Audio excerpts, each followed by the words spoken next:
Have you ever felt confused about why walking sometimes makes your back feel better and other times makes it ache even more? Have you ever taken a walk hoping to loosen your spine, only to come home feeling tighter and more uncomfortable than before? If you've ever had moments like that, you are far from alone. One of my patients once shared something that stayed with me for years. She said, "Dr. Carter, I walk every day because everyone tells me it's good for me, but lately my back feels worse, not better. Am I doing something wrong?" She wasn't lazy. She wasn't careless.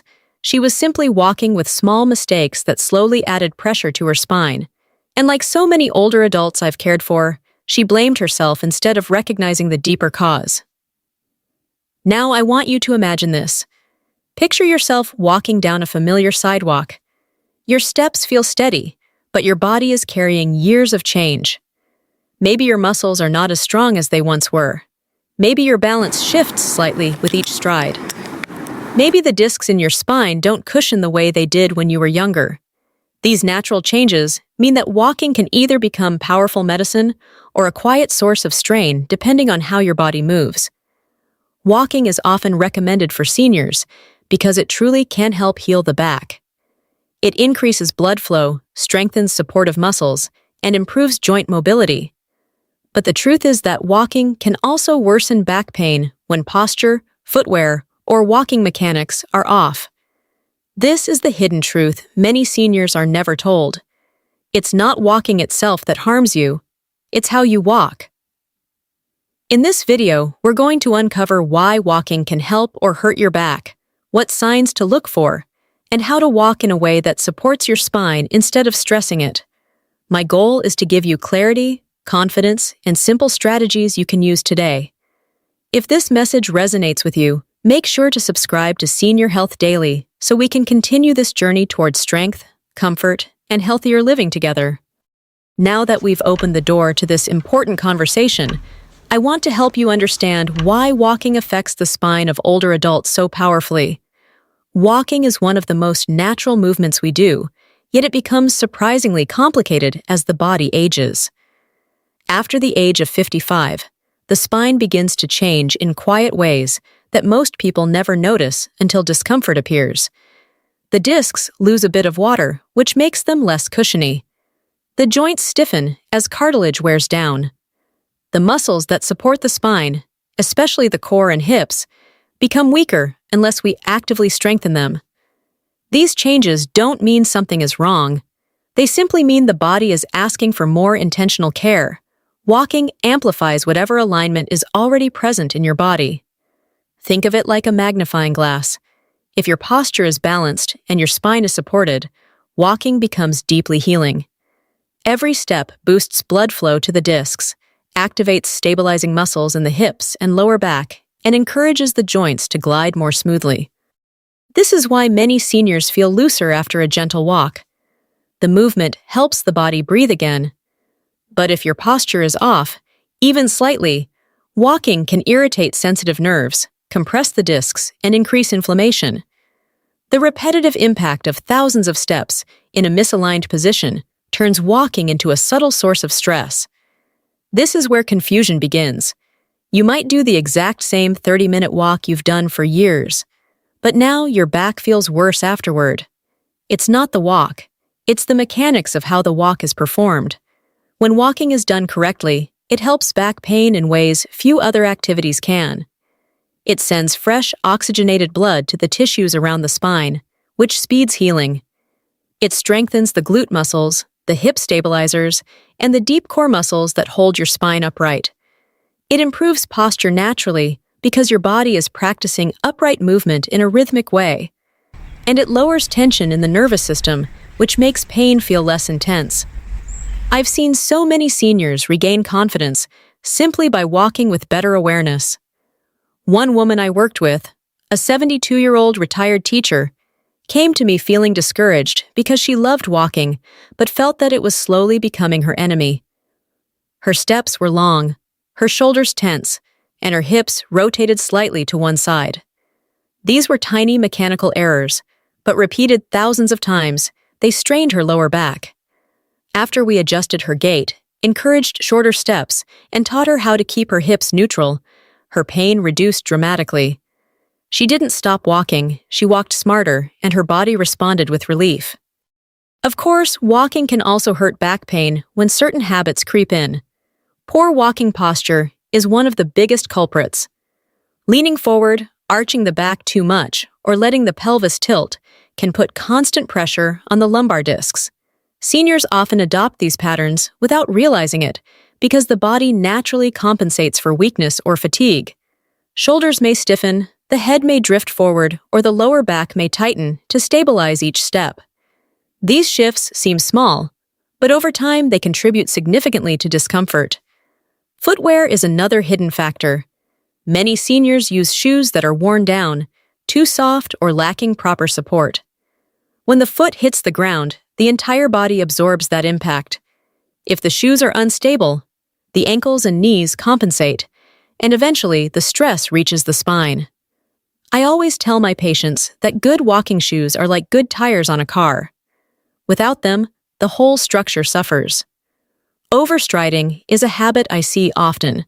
Long strides may feel like they are giving you a better workout, but they can jam the lower back with each step. The pelvis twists slightly, the hamstrings pull harder, and the spine absorbs more pressure than necessary. Seniors who try to walk fast often fall into this pattern without recognizing the mechanics behind their pain. Walking on uneven surfaces such as cracked sidewalks, sloped driveways, or rocky paths adds another challenge. These surfaces force the feet and hips to adjust constantly, which creates twisting forces through the spine. For someone already dealing with arthritis or spinal stenosis, these movements can quickly trigger sharp pain or numbness. Existing conditions such as arthritis, nerve compression, or disc degeneration also influence how the body handles walking. For some seniors, long walks can irritate the nerves, while shorter, more frequent walks feel better. The key is understanding your body's limits and adjusting your routine instead of pushing through discomfort.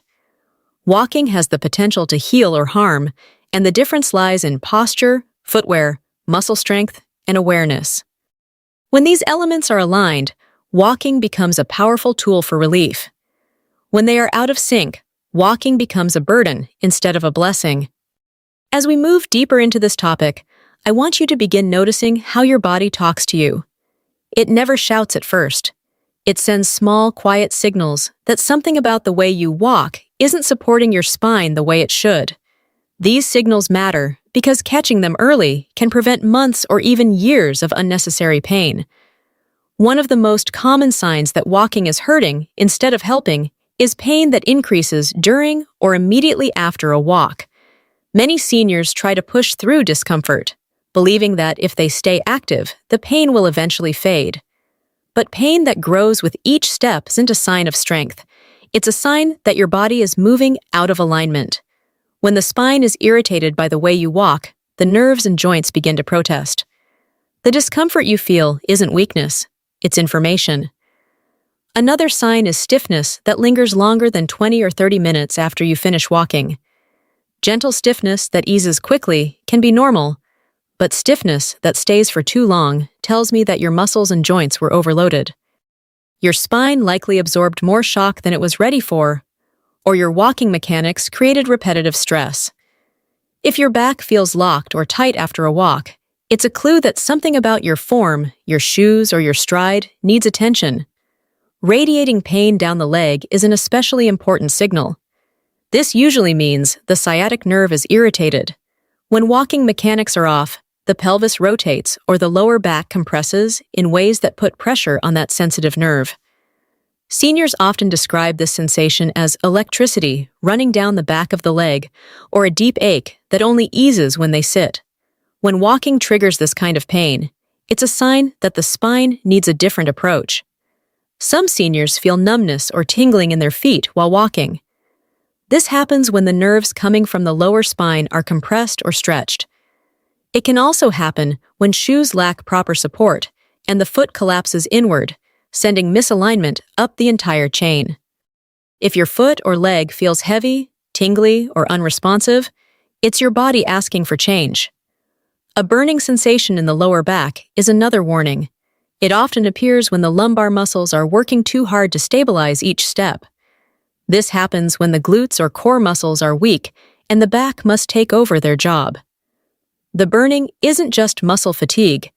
It's the body saying that too much strain is being placed on the same area over and over again.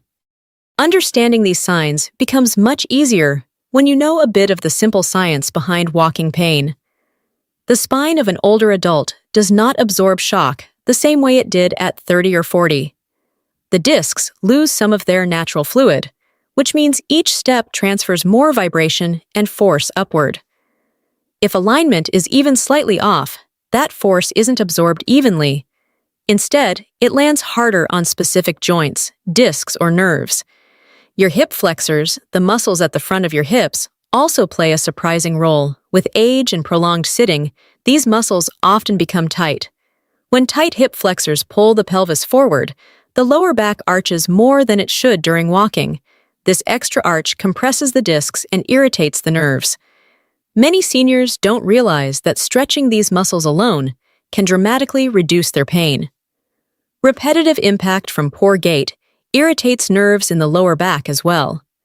Here's an easy way to picture it. Walking is a repeated motion thousands of times in a row. If the movement is aligned, it gently massages the spine, feeds it with blood flow, and encourages healing. But if the movement is misaligned, you're repeating a harmful motion thousands of times. The body can handle the first 100 steps, maybe the first 1,000, but eventually the irritation builds and the pain becomes impossible to ignore. Misalignment also causes uneven disc compression. Imagine a stack of cushions that are supposed to carry weight evenly. If one side of the stack is tilted, certain areas receive more pressure than they're designed for. Over time, those cushions begin to wear unevenly. Your spine behaves the same way. When one hip rotates slightly or the pelvis tilts, part of the disc absorbs more load, leading to pain after walking. The good news is that there are walking techniques that can immediately reduce pressure on the spine and help walking become healing again. The first is taking shorter steps. Seniors often try to walk faster by lengthening their stride, but shorter steps, with a quicker rhythm, reduce the impact on the back and keep the body aligned more naturally. This small adjustment alone can transform walking comfort for many people. Keeping the head gently aligned over the shoulders also protects the spine. When the head drifts forward, the neck muscles work harder and the entire upper spine absorbs more force. Seniors are often surprised by how much better they feel simply by looking straight ahead instead of down at the ground. Engaging the core gently while walking is another powerful technique. This does not mean tightening the abdomen intensely. It simply means imagining you are lightly zipping up your lower belly. This small engagement stabilizes the spine and reduces the strain placed on the lower back. Keeping the hips level and avoiding excessive rotation also makes walking more comfortable. Seniors often twist their torso without noticing it, especially when balance is shifting. Allowing a natural arm swing helps correct this. When the arms swing gently and rhythmically, the hips stay more stable and the spine absorbs less twisting motion. Walking on flat, predictable surfaces is another key to reducing strain. Uneven sidewalks, rocky trails, or sloped driveways force the spine to constantly adjust. Choosing smooth, stable paths helps the body maintain alignment and avoids unnecessary stress on sensitive joints and nerves. These techniques are not complicated, yet they create a foundation for healthier walking habits. Once you begin to walk with intention and awareness, walking shifts from a source of discomfort back to a trustworthy tool for healing and strength. Now that we've talked about how walking mechanics can either support or strain your spine, let's look at another major part of this puzzle: what you put on your feet and how your body prepares for each walk. These two factors often go unnoticed, yet they have some of the strongest effects on back pain in seniors. Footwear may seem like a simple detail, but in my years of caring for older adults, I've seen it make the difference between daily pain and daily comfort. Many seniors wear shoes long after the support has worn down. The sole becomes thin, the arch collapses, and the foot no longer has a stable foundation. When the foot rolls inward or outward with each step, that imbalance travels up through the ankles, knees, hips, and finally the spine. If the base shifts, everything above it shifts too. Supportive shoes with proper arch structure help distribute weight evenly and keep the spine more aligned without you needing to think about it.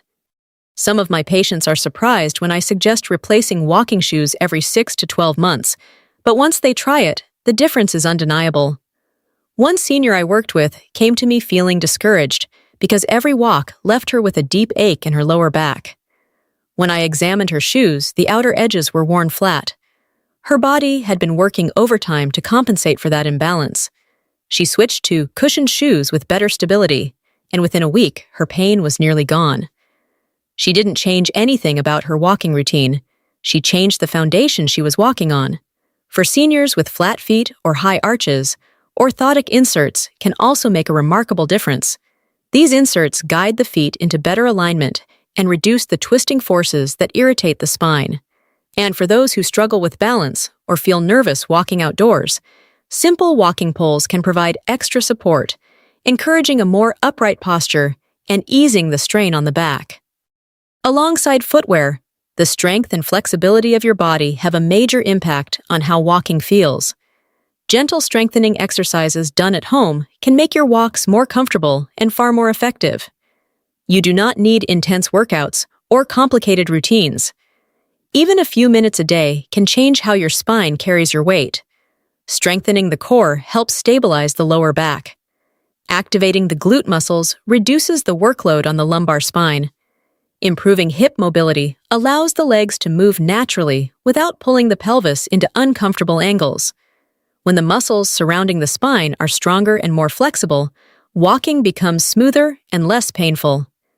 Simple stretches before walking, such as loosening the hips or gently engaging the core, wake up the body and prepare it for movement.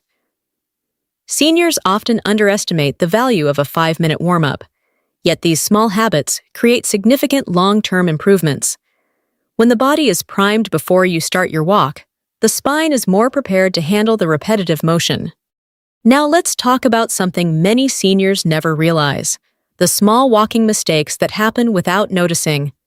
These habits are subtle, yet they gradually add stress to the back. Walking too fast is one of the most common. Speed often leads to longer steps, which increase the pressure on the lower spine. Some seniors also walk longer distances than their body is ready for, believing more is better. But when the muscles fatigue, posture deteriorates and pain shows up quickly. Twisting the torso while walking is another habit that creeps in with age. This happens when balance shifts or when the arms stay stiff at the sides. The spine adapts by rotating with each step, which irritates the joints and nerves. Taking long strides to exercise harder is also a mistake, because the body was never meant to stretch forward aggressively with every step. These long strides pull the pelvis into a tilted position and put the lumbar spine under unnecessary strain. Ignoring early warning signs, like tightness or fatigue, is another trap. Seniors often believe they must push through discomfort to benefit from walking, but listening to the body and taking breaks when needed is not weakness, it is wisdom. There are also moments when walking should be modified rather than abandoned. When back pain is flaring, interval walking can be immensely helpful. This means walking for a few minutes, then resting briefly, then walking again. Shorter, more frequent walks are easier on the spine than one long session. For seniors with severe arthritis or spinal stenosis, walking in a pool can be transformative. Water supports body weight, reduces pressure on the joints, and allows for movement without pain. Some seniors find that walking in warm water offers the same benefits as traditional walking without the strain. Knowing when to rest is just as important as knowing when to walk. If your pain worsens steadily during walking or becomes sharper each day, it may be time to pause, reassess your form, and possibly speak with a professional. Pushing through the wrong kind of pain never leads to healing. Finally, there are certain moments when seeking medical help is essential. If walking brings on severe shooting pain down one or both legs, this may be a sign of nerve compression. Weakness or foot drop, where the foot drags or feels difficult to lift, also requires immediate attention. Losing balance repeatedly during walks can signal a deeper problem in the spine or nervous system. Pain that wakes you from sleep or persistent numbness that does not resolve are warning signs that should never be ignored. These symptoms do not mean you should fear walking. They simply mean your body needs proper evaluation so you can walk safely and confidently again. Walking can be your greatest ally or your greatest challenge, depending on how you approach it. With awareness, practice, and the right adjustments, you can turn it into a powerful tool for healing. Your spine is capable of more relief and resilience than you may believe, and walking, when done correctly, can help unlock that strength. As we come to the end of this journey together, I want you to sit with one simple truth. Pain is not the enemy, it is communication. When walking brings discomfort, your body isn't punishing you. It is guiding you. It is telling you that something in your alignment or your rhythm needs gentle attention, and that message is far more hopeful than it is frightening. It means your body is still speaking to you, still responding, still capable of change. What I hope you take away today is that the transformation you want doesn't require dramatic steps. Small changes shift everything. The right pair of shoes can change the way your spine absorbs impact. Shorter steps can reduce strain instantly. A more upright posture can breathe life back into tired joints. A little strength in your hips can protect your lower back far more than you may realize. These tiny choices, repeated day after day, create powerful healing. And please remember this: improvement does not have an age limit. I have seen men and women in their 60s, 70s, and 80s regain mobility, reduce pain, and rediscover the confidence to walk farther and live fuller. The spine remains adaptable for life. As long as you are alive, your body is still capable of learning new patterns and building new strength. Walking is one of the greatest gifts we have. When it is done with intention, it supports the heart, the mind, and the spine all at once. It restores energy, calms stress, and keeps the body young. With the right habits, walking becomes not just exercise, but a form of self-respect. So let me leave you with this. Your body is not giving up on you. It is asking you to walk with awareness, patience, and intention. And if you do, it will meet you with resilience you may have forgotten you still have. If this message touched you, I invite you to subscribe to Senior Health Daily so we can keep walking this path of healing together.